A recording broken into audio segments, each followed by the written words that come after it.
My brother sold me for $400. But before I tell you about that night, I need to tell you about every night that came before it. Because what Wade didn't start with Roy Harlan's money. It started the first time our father handed Wade $1 and said, "I trust you, son." And Wade spent it on whiskey before sundown. My name is Sarah Calhoun. I was born in Dusty Creek, Texas, in 1851. Small town, dirt roads, a church, a saloon, a general store, and about 300 people who all knew each other's business and most of each other's sins. My father was Thomas Calhoun. He was not a rich man. He never owned more than 40 acres and a small herd of cattle, but he woke before the sun every single morning, pulled on his boots, and went to work without complaining. He read the Bible at the dinner table. He never hit us. He never drank. When my mother died, I was only 9 years old. He held me on his lap on the porch and said words I have never forgotten. "We still got each other, baby girl. That's enough." I believed him. For a long time, I believed him completely. But my brother Wade was a different kind of man entirely. And living under the same roof, with both of them, one good man and one hollow one, was like watching a slow fire eat through a wooden floor. You could see it happening. You just couldn't stop it. Wade was 12 years older than me. By the time I was old enough to understand things, he was already running with the wrong crowd. Gamblers, drifters, men who sat outside the Iron Spur saloon until 2 in the morning and called it a life. He had hands that should have worked the land, strong hands, like our father's, but he kept them in his pockets or wrapped around a whiskey glass. Every week, sometimes twice a week, Wade would come to our father at the kitchen table. "Dad, you got anything? Just a little. I'll pay it back." And our father, good, patient, heartbreaking Thomas Calhoun, would reach into his shirt pocket and give whatever he had. $5, $2, sometimes just coins. I sat in the corner and watched this happen. I was 13, 14, 15. I watched my father's face get older and more tired with every passing season. I watched Wade take that money and ride toward town without a single look back. Not once did he pay it back. Not $1, not one coin. By the time I was 16, our father had stopped eating full meals. He said he wasn't hungry, but I knew the truth. He was giving Wade, everything he had, and leaving nothing for himself. I started hiding bread in my room. For the days I knew there'd be nothing left. That's how early I learned to prepare for the worst. But then something happened that showed me just how far Wade could actually fall, and I was not ready for it. When I was 17, Wade got married. Her name was Clara Mae Briggs. She was a quiet, kind woman from a decent family in the next county. She wore her hair pinned up soft, and she always had a gentle word for everyone. People in Dusty Creek exhaled when they heard the news. They said, "Maybe this'll settle him down." It did not. Within 1 year, Wade had gambled away the money Clara's father had given them as a wedding gift. He gambled away their horse. He ran up a tab at 3 different saloons across 2 counties. Clara worked, cooked, cleaned, and carried the weight of the whole house while Wade disappeared for days at a time. And then the night I still cannot fully speak about without my hands going cold. Wade came home from town and told Clara she needed to go to a man named Deke Pruitt. Deke ran a saloon 2 towns over. He was a large, mean-eyed man with fat fingers and a reputation that decent women crossed the street to avoid. Wade owed Deke $60, and he told his own wife to go pay it. Clara looked at Wade for a very long moment. I don't know what she saw in his eyes. I wasn't there, but I know what she did next, because the whole town heard about it by morning. She packed her one bag, walked out the front door, did not go to Deke Pruitt, went straight to her father in Mercer County, and told him everything. Her father and 2 of her brothers rode to Dusty Creek 3 days later. They didn't hurt Wade. They didn't have to. They just stood in our yard and looked at him. That look was enough. Our father heard the story from 3 neighbors before Wade came home that evening. I watched Dad sit at the kitchen table with his Bible open, eyes closed, for a very long time. When Wade walked in, Dad looked up. He didn't shout. He didn't curse. He said, very quietly, I don't know what I made wrong in you, boy, but I am sorry to God and to that poor girl. Wade poured himself a drink and went to bed. Dad closed the Bible. He looked at me across the table. I was 17 years old. His eyes said everything. His mouth didn't. Watch yourself, Sarah. I may not always be here to watch for you. He was right. 3 years later, he was gone. And when Dad died, the last thing standing between me and Wade disappeared with him. What happened next was something I would spend years trying to understand. Not the cruelty of it. I understood cruelty. What I could never understand, what still lives in my chest like a splinter that never came out, was how easy it was for him. How easy I was to sell. I want you to understand something before I tell you this part. I did not see it coming, and I want you to know that because I need you to understand that loving someone, trusting someone, believing in your own blood, that is not stupidity, that is just being human. Wade used my love against me like a key, and I never saw the lock until I was already inside it. My father died in the spring of 1870. Chest sickness, 3 months of coughing, getting thinner, getting smaller.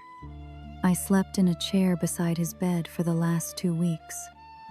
I held his hand when he passed. The room was quiet. The candle was burning low. Outside, the first birds of morning were starting. He went gently, like he did everything. Wade was not in the house. He came home 2 days later. He stood at the grave I had arranged with help from Mrs. Patton next door, and the preacher hat in his hand. Face unreadable. He said nothing, not one word at that grave. I told myself he was grieving in his own way. I should have known better. Within 1 month, the mask came completely off. The first thing Wade did was find the tin box behind the stove. Dad had saved money in it his whole life. Small amounts, $1 here, 50 cents there. It was not much, but it was something. It was gone in 2 weeks. Wade never said where. Then the household money stopped. Wade would disappear for 3-4 days at a time. Come home smelling like the saloon. Sleep until noon. Eat whatever I had cooked. And leave again without a word. I planted a garden to feed us. Vegetables, herbs, anything that would grow in that dry Texas soil. I tended it every morning. Wade let it go to weeds. He walked through it twice without noticing, and then there were the hungry weeks. The first time, I thought it was temporary. I boiled water and drank it to fill my stomach. I had half a bag of cornmeal left, and I ate it 1 small spoon at a time. to make it last 4 days. 4 days. No bread, no meat, nothing but cornmeal water, and the sound of wind coming through the window. Wade had never fixed. The second time it happened, I wasn't surprised. I was just tired. The third time, I walked outside and sat on the porch and stared at the road and tried to remember what it felt like when Dad was alive. When there was always something on the stove, when someone called me by name with kindness in their voice. Mrs. Patton found me there. She didn't say anything. She went home and came back with cold biscuits and a jar of peach preserves wrapped in a cloth. I cried. I was too weak and too hungry to be proud about it. She held my hand and said, "Your daddy was a good man, Sarah. This is not what he wanted for you." When Wade came home that night, I told him there was no food. He looked at me, shrugged his shoulders. "Figure it out," he said, and walked past me to the bedroom. That was the night I stopped hoping Wade would change.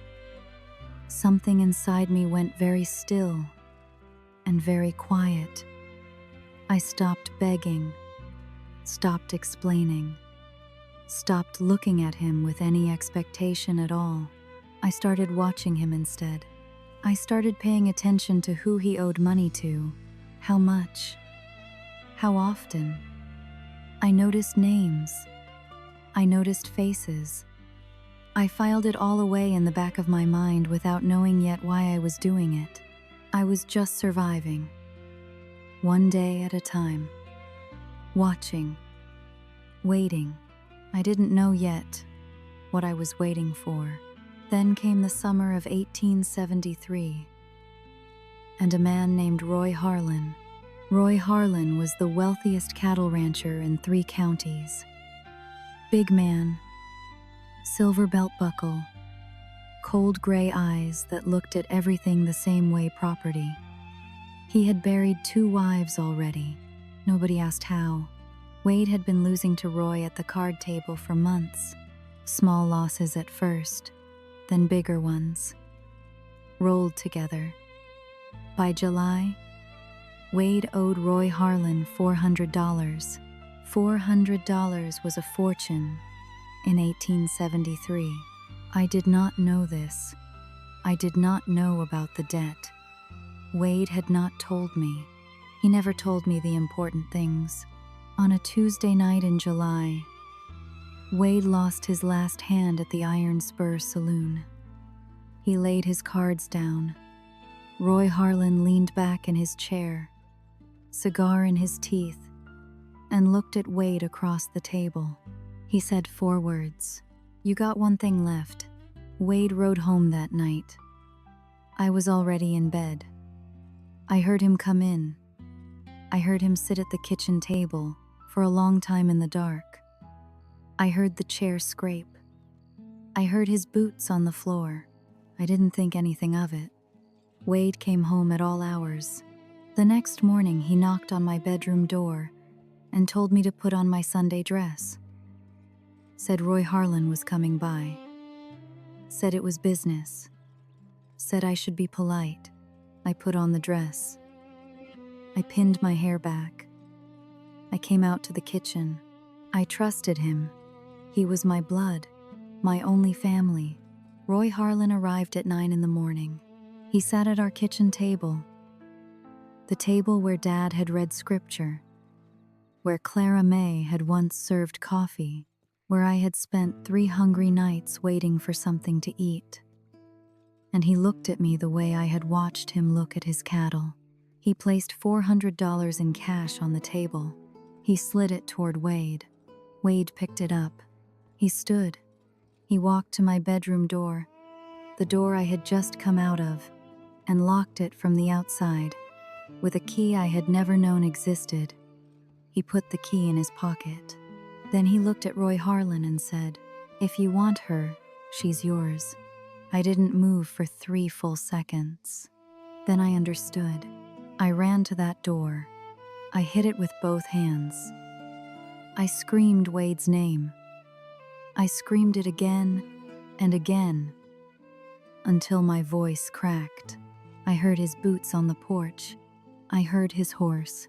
I heard the sound get smaller and smaller, and then there was nothing but Roy Harlan's slow breathing on the other side of that door, and the sound of my own heartbeat. My brother was gone. He had taken the money and ridden away without looking back. I want to stop here for a moment, because I know what some of you are thinking. You're thinking surely someone helped her. Surely someone in that town said something, did something. Nobody did. And that is the part of this story that took me the longest to forgive. Not Wade, not even Roy. The silence of an entire town while a young woman was handed over like livestock. But here's what I learned inside that locked room, and inside the years that followed. Silence can be answered. Injustice can be undone. It just takes longer than you want it to. And it costs more than you think. Stay with me, because what happened next nobody saw coming. Not Roy Harlan, not Wade, not even me. Roy Harlan never hit me. Not once. And I want you to understand why that made it worse. A bruise heals. A bruise is something you can show people. What Roy did left no marks. He was far too smart for that. He simply removed me, piece by piece, like taking apart a clock. Slowly, quietly, until the pieces were still there but nothing worked anymore. That was his plan. It almost worked. We were married. On a Friday morning, Judge Harlan's office. Not even a church. The Judge Roy's own cousin, which I did not know, until I was already standing in front of him, read the ceremony fast, like a man reading a list. Roy signed. I signed. I said, "I do," in a voice I did not recognize as my own. Outside, a dog was barking somewhere down the road. The sky was the color of old tin. I walked to Roy's wagon and climbed in without being helped. I sat straight, hands folded, eyes forward. I thought, I am still here. I am still thinking. As long as I can think, I am not finished. Harlan Ridge was the finest property I had ever seen. White house, glass windows, real furniture from back east. A kitchen, bigger than our entire farmhouse. Servants who moved quietly, carefully, like people who had learned not to attract attention. I understood why within the first week. Roy Harlan had rules. Not written rules, spoken ones, delivered once, in a quiet, flat voice. He expected you to remember. There was no second warning. I was not to go to town without Roy or one of his men. My letters, if I wrote any, were to be left open on his desk. I was to be at the dinner table at 6 o'clock. Dressed, hair done, sitting correctly. Roy never shouted. Roy never raged. He simply corrected me, constantly, quietly. That's not how a Harlan woman holds a fork, Sarah. You laughed too loud. People were looking. I don't recall asking your opinion. Always in that same, low, even voice, like he was training something, like I was something to be trained. Each correction was a small removal, a small theft of who I was. I smiled. I nodded. I said, "Yes, Roy," every single time. And at night, alone, I opened my Bible to the book of Psalms, and behind those thin pages, I kept a folded piece of paper, and I wrote things down, names, dates, numbers I overheard, things that didn't add up. I didn't know what I was collecting yet. I just knew that information is the one thing a man like Roy Harlan could not take from inside your own mind. Then Elias came. Elias Cole had loved me since we were children running barefoot along the creek behind the schoolhouse. He had nothing, no land, no money, no family name, just an honest heart and steady hands. He had been planning to ask me to marry him this summer. Roy Harlan came into the picture. He heard what happened, and 3 weeks after my wedding, he rode to Harlan Ridge. He came alone. No weapon, just himself. He asked at the gate to speak to me. Said he just wanted to see with his own eyes that I was safe. Roy's foreman, a thick-necked man named Cord, sent word to Roy. Roy came to the porch. He looked at Elias from a distance. Calm, unhurried. He said, "She's not receiving visitors." Then he nodded to Cord. I watched from the upstairs window. I watched 3 men beat Elias in the road in front of the house. Not in a frenzy, methodically. 2 broken ribs, split lip, left eye swollen shut. They dragged him to the edge of the property and dropped him in the dust like something that didn't matter. Roy walked back inside. He never even watched. I pressed my hand flat against the cold glass. I couldn't open the window. I couldn't make a sound. Roy was still on the porch below me. I watched Elias drag himself onto his horse. I watched him ride away without looking back. I went to my Bible that night, and I wrote something new on that paper. I wrote Cord's name. I wrote the date. I wrote, "Witnessed." 8 months into the marriage, Roy made the mistake that changed everything. He left his desk drawer unlocked. It was a Wednesday evening. Roy had ridden to town in a hurry, some business matter, and left before he usually did. I was passing through the study to close the window against the evening wind when I saw it. The desk drawer, slightly open, the small brass lock hanging loose. I stood there for a moment. Then I walked to the desk and opened that drawer. I read slowly, carefully, every document twice. There were land deeds, contracts, letters. Most of it I understood. Some of it I had to read 3 times. And then I found it. A land deed. 1,900 acres.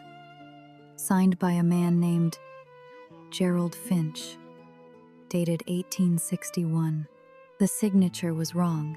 I had never seen Gerald Finch's name before in my life, but I had grown up watching my father sign his name at the bottom of papers, and I knew what a real man's signature looked like.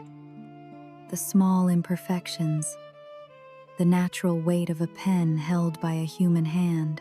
This signature was too clean, too identical to the one on the second page, like someone had traced it. I kept reading. Buried deeper in the drawer was a letter from a land attorney in Abilene, written to Roy in 1862. The attorney warned Roy that the Finch deed would not survive serious scrutiny and advised him to proceed carefully. Roy had kept that letter. He was so certain he would never be held accountable that he had kept the evidence of his own crime in his own desk for over 10 years. That was Roy Harlan's great flaw: arrogance. I copied every word of every document in small, careful handwriting. I hid the copies behind the Psalms in my Bible.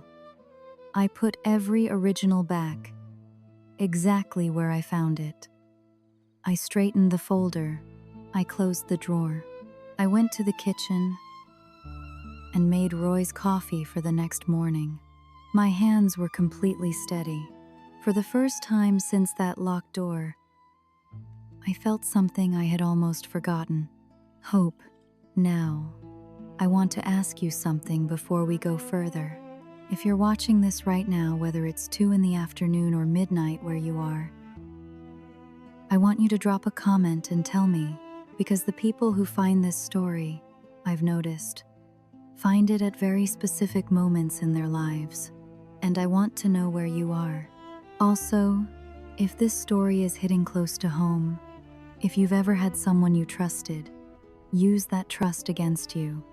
Stay with me, because the best part is still coming, and I promise you justice does come. It just comes in the most unexpected way. They say that when you put a person in a cage, one of two things happens.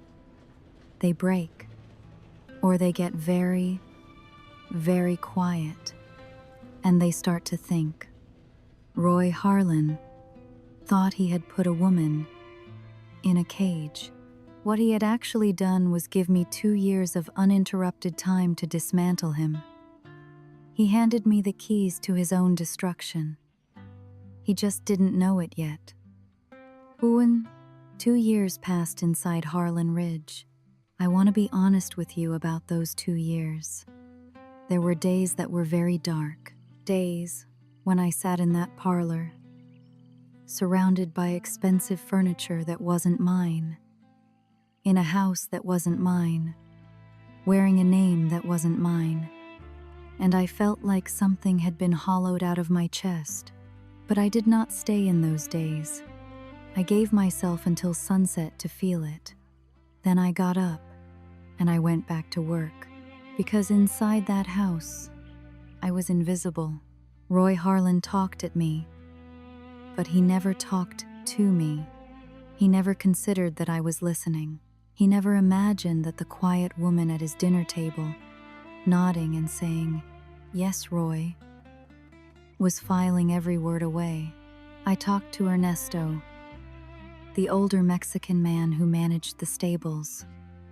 Roy ignored Ernesto. Roy ignored most people he considered beneath him, which was almost everyone. Ernesto had worked for 3 different ranchers in his life, seen more land deals and backroom arrangements than most lawyers. He talked carefully, in pieces, never directly, but I understood. I listened when Roy had business meetings in the parlor. I moved quietly in hallways. I heard names. I heard numbers. I heard which county officials received envelopes from Roy's men around election time. I learned that Judge Harlan had stamped 6 separate land transfers for Roy over 15 years. Transfers that the federal land office in Austin had never been properly notified about. 6 transfers, 15 years, all of it written in my small, careful handwriting, hidden behind the Book of Psalms. And then the unexpected twist that I never could have planned. One afternoon I was in the parlor when Roy's attorney arrived from San Antonio, a man named Mr. Ames. Roy didn't ask me to leave. He never asked me to leave rooms. In his mind, I was furniture. They talked for 2 hours. I sat in the corner with my sewing and I heard everything. There was a widow in Abilene. Her name was Mrs. Dora Finch.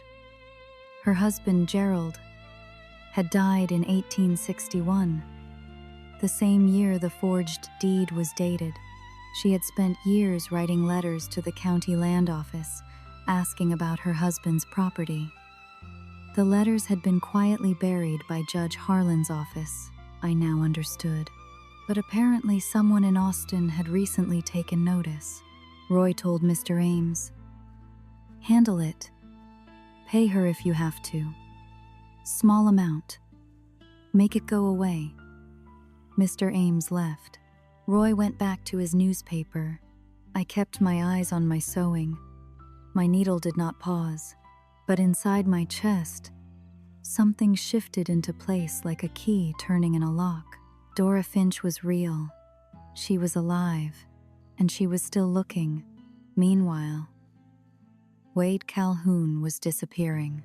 Not physically, He was still in Dusty Creek, still drinking at the Iron Spur, but the town had turned on him slowly, quietly, the way towns do. The preacher's wife crossed the street when she saw him coming. The men at the general store stopped asking how he was doing. Small things, but in a town of 300 people, small things are everything. Wade had spent the $400 within 3 months. Card table, bottle, gone. He was broke again by October of 1873. He took odd jobs when he could find them, mending fences, moving grain. Men hired him, but didn't invite him to sit at their tables afterward. He ate alone. He drank alone. He told himself he had done what he had to do. He told himself, I was better off. I know this because Mrs. Patton, good, sharp, honest Mrs. Patton, told me everything when I managed to get one letter past Roy's desk. She sealed my reply inside a letter to her own cousin and sent it separately. Wade said my name in the saloon once, apparently. Said he hoped I was comfortable at Harlan Ridge. A man named Bert Hadley had looked at him across the bar and said, You sold your sister for drinking money, Wade. Don't speak her name in here. Wade hadn't answered. He just finished his glass and walked out. And then there was the moment I had been waiting for, without knowing I was waiting for it. It was late October, 1875. 2 years and 4 months since the wedding. I heard a horse at the gate. I looked out the upstairs window, and I saw Elias Cole. He was different, leaner, a gray coat, a leather satchel, no gun. He handed something to Cord at the gate, a paper, and said something I couldn't hear from the window. Cord went to find Roy. Elias stood at the gate and waited, completely calm. Then, just before Roy appeared on the porch, Elias looked up at the house. He found my window. He didn't wave. He didn't call out. He just looked at me. I pressed my hand flat against the glass. He touched the brim of his hat. One small gesture. After 2 years and 4 months, I turned away from the window before Roy could see my face. But I was smiling. For the first time in over 2 years, he had come back. And this time, he hadn't come with his hands. He had come with something far more dangerous. Roy Harlan sat in that courtroom in his finest suit, with his silver belt buckle, catching the light and the absolute certainty of a man who has never once been held accountable for anything. He looked at me when I took the stand. His eyes said everything. You are mine. You owe me your silence. You would not dare. And I looked back at him, opened my Bible, and began to read. Elias had spent 2 years doing what no poor man in West Texas in 1873 ever thought to do.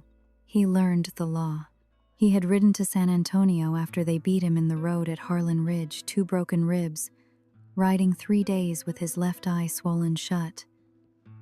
He found a land attorney named Mr. Calloway, who had a reputation for taking cases nobody else would touch. Elias worked in Mr. Calloway's office, sweeping floors, filing papers, running errands, and Mr. Calloway taught him to read legal documents in return. Over 2 years, Elias had tracked down the original land survey records for the 1,900 acres Roy claimed. He had filed a federal records request in Austin, the one process Roy's local connections couldn't touch, and he had ridden to Abilene. He had found Mrs. Dora Finch in a single room above a dry goods store, 71 years old, white-haired, small. She had been writing letters to the county land office for over a decade, asking about her husband's property, and receiving no reply. When Elias showed her a copy of the forged deed obtained through the federal records request, she put her hand over her mouth. She wept. Then, she signed an affidavit without hesitation. Elias had come to Harlan Ridge with a federal court summons, a signed affidavit, and 3 copies of every document, one in San Antonio, one in Austin, one with the federal land commissioner personally. When he handed the summons to court at the gate and explained the copies, Roy came to the porch and looked at the paper for a long time. Roy had paid his way out of many things. He had signed his way out of many things.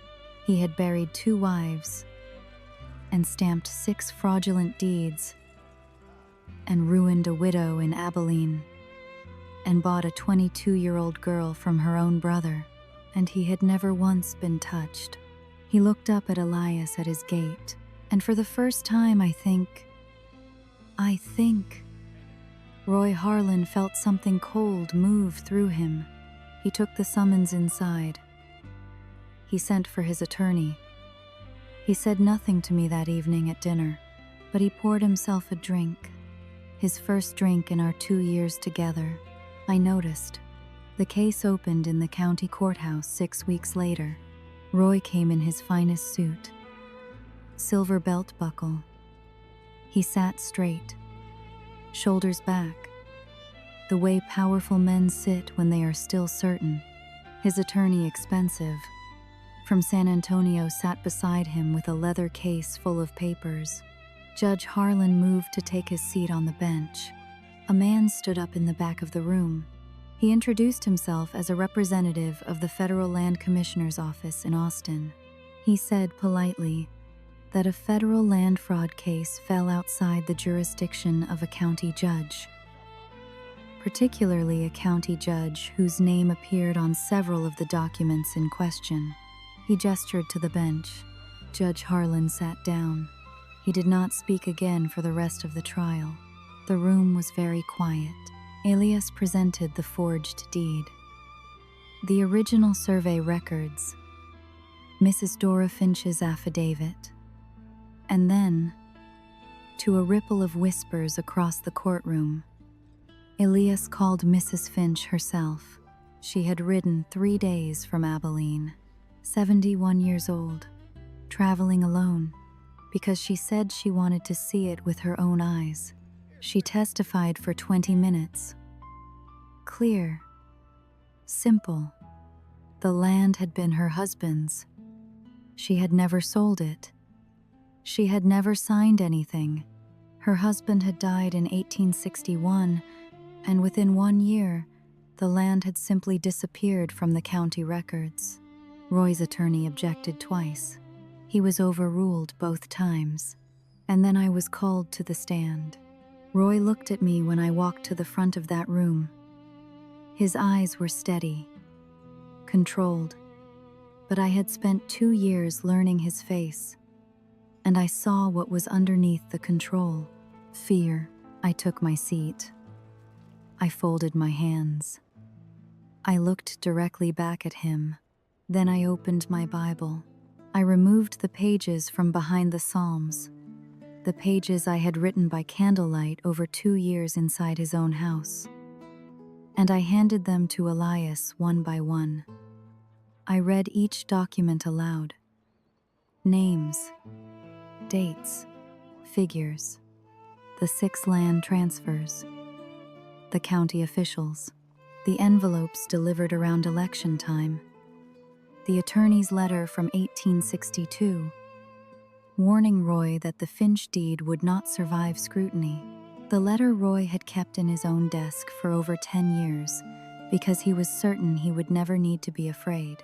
Roy's attorney put down his pen somewhere in the middle of the 3rd document. He did not pick it up again. The courtroom was so quiet, I could hear the October wind against the windows. I could hear someone near the back crying softly. I looked up, and it was Mrs. Patton. She had ridden in from Dusty Creek that morning. I kept reading, every page, every word. When I finished, I closed my Bible. I looked at the federal commissioner's representative. I said, "That is everything." He nodded. Roy sat in his fine suit with his silver belt buckle catching the light and said nothing. His attorney leaned to him and spoke quietly. Roy shook his head once. Sharp. He still believed even now that his money would do something, that it wasn't over, that a man of his standing couldn't simply be undone by a woman's handwriting in a Bible. He was wrong. The verdict came in 2 days. The 1900-acre deed, fraudulent, declared void. Title returned to the estate of Gerald Finch and to Mrs. Dora Finch.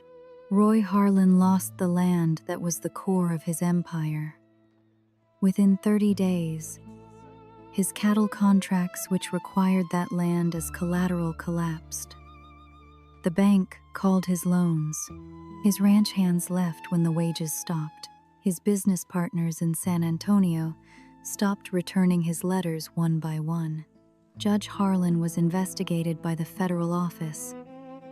6 fraudulent transfers over 15 years. He was removed from his position and left Dusty Creek before the year was out. He never held a position of authority again. Roy Harlan was not put in prison. He was simply removed. He moved to a rented room in a small town 30 miles from Dusty Creek. A man who had owned thousands of acres, reduced to one room above a hardware store. He died in 1878. The doctor wrote heart failure on the paper. People in Dusty Creek said the real cause was that he could not survive being a small man. Nobody rode to his funeral. I know, because I asked. The morning after the verdict, I woke before sunrise. I dressed in my own plain clothes, not the dresses Roy had bought. I took my Bible. I walked out of Harlan Ridge. I did not look back. Elias was waiting at the road. 2 horses, a pale gray sky, just beginning to turn light at the edges. The air smelled like dry grass and cold, and something clean. He held out his hand. I took it. We rode toward Dusty Creek, and the sun came up behind us, long and gold across the Texas flats, and I felt for the first time in years like the air was going all the way into my lungs. Revenge is not always loud. Sometimes the most powerful thing you can do to someone who hurt you is simply be free while they are not. Roy Harlan spent his last years in one room, stripped of everything he valued. Wade Calhoun spent his last years with a reputation that followed him everywhere he went. And I spent mine building something real. Something that couldn't be gambled away or locked in a room. This is how the story ends, and I want you to hear every word of it. I need to tell you about Mrs. Dora Finch first. 2 weeks after the verdict, Elias and I rode to Abilene. She was in her room above the dry goods store, small and white-haired, wrapped in a shawl, sitting by the window. When I walked in, she looked at me for a long moment. She said, "You're the one who found the papers," I said. I had time to look. She took my hands in both of hers. Her hands were cold and paper thin. She held on tight, tighter than you'd expect from a woman that small and that old. She said, "Gerald would have liked you." I didn't say anything. I had held myself together through all of it. Through 2 years inside that house, through the trial, through every word I read aloud in that courtroom. I had not cried once in front of anyone. I cried in front of Dora Finch, the real kind, the kind that comes from the very bottom of something, when the thing you have been carrying for years finally, truly, puts itself down. She didn't say, "It's all right," or "Don't cry." or any of the things people say when they don't know what else to do. She just held my hands and let me. Sometimes the most important thing one person can do for another is simply stay. When it was over, she poured me coffee. We sat at her small table by the window and talked for 2 hours. About Gerald, about Dusty Creek, about what she planned to do with the land she was going to sell it and live comfortably for the rest of her life, she said.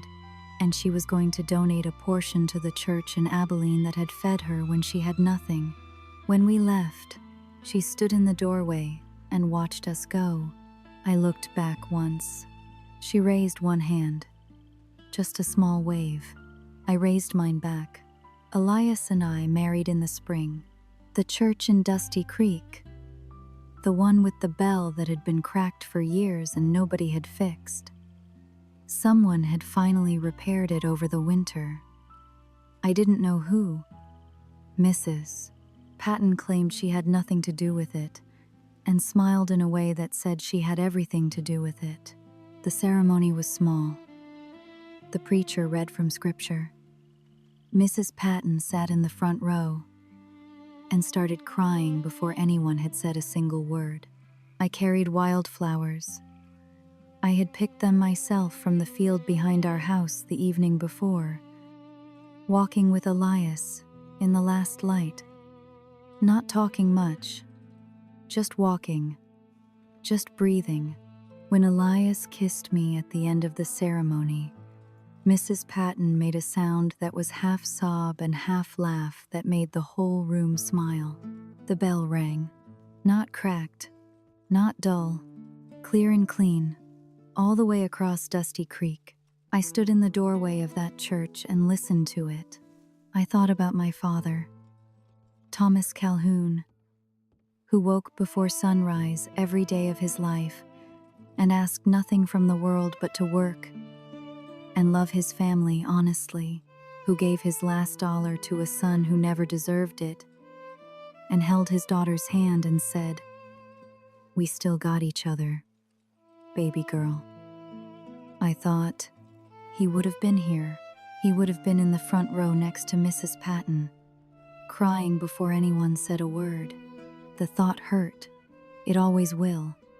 But there is a kind of hurt that has warmth in it, and this was that kind.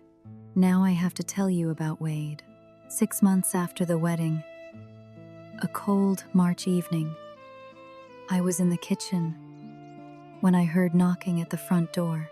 I opened it. Wade was standing there. I had not seen him in nearly 3 years. He was thinner than I remembered. His hands shook slightly. He held his hat against his chest, and he looked at me with the eyes of a man who had spent 3 years looking at himself in dirty saloon mirrors and not liking what he saw. He spoke before I could say anything. He said he was sorry. He said there was no excuse. He said he had thought about it every single day since it happened.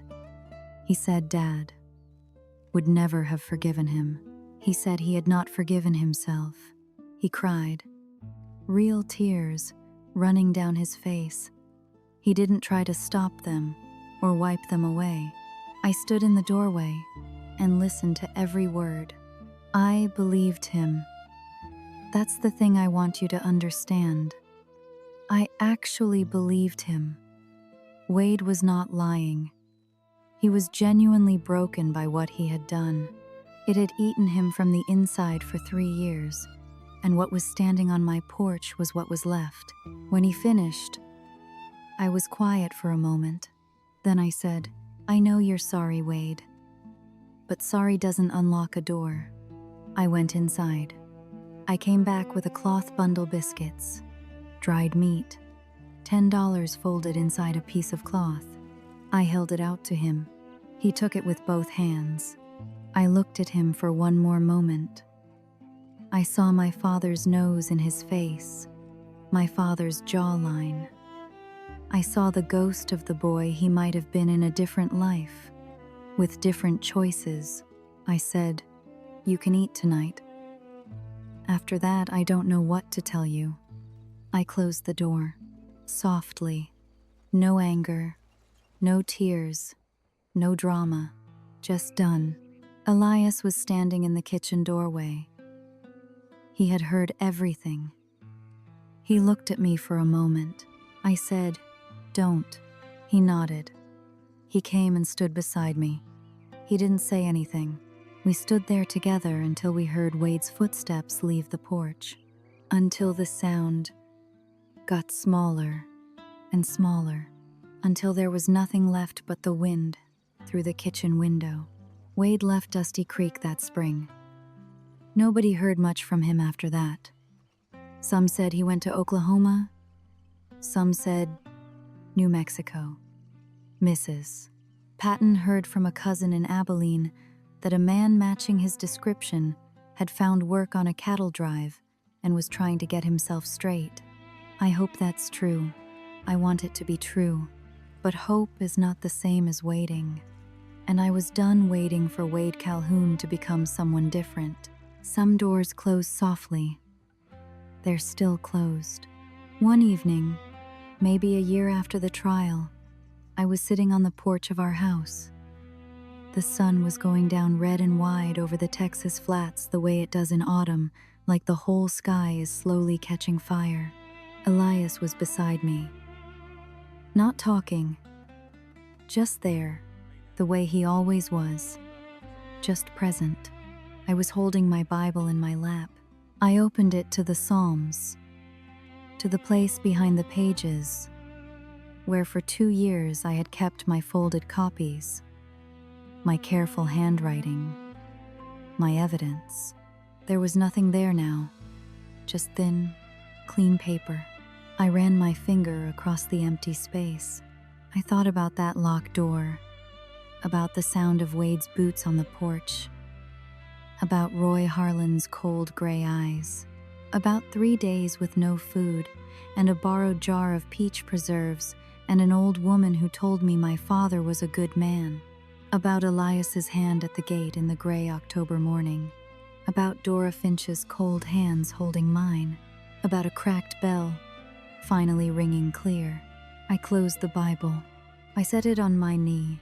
I looked out at that red Texas sky, and I breathed all the way in the dry grass smell, the wood smoke, the coming cold, and I let it out slow. It was over. It was actually finally over, and for the first time in longer than I could remember, I wasn't watching. I wasn't waiting. I wasn't writing anything down. I was just sitting on my own porch with a good man beside me, watching the sun finish its work, and that right there was the most powerful thing Roy Harlan never gave me. He gave me the rage that sharpened me. He gave me the time that educated me. He gave me the roof under which I found his own undoing. But this moment, this plain, quiet, ordinary evening on a porch in Dusty Creek, Texas, belonging to no one but myself, this I took for myself, and no one will ever lock that away. If this story reached something in you, if you know what it feels like to be let down by someone who was supposed to protect you, I want you to know that Sarah's story is for you. Drop a comment and tell me what part of this hit you the hardest.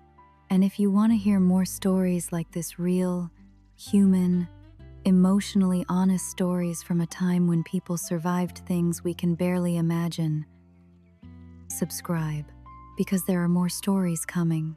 I'll see you in the next one.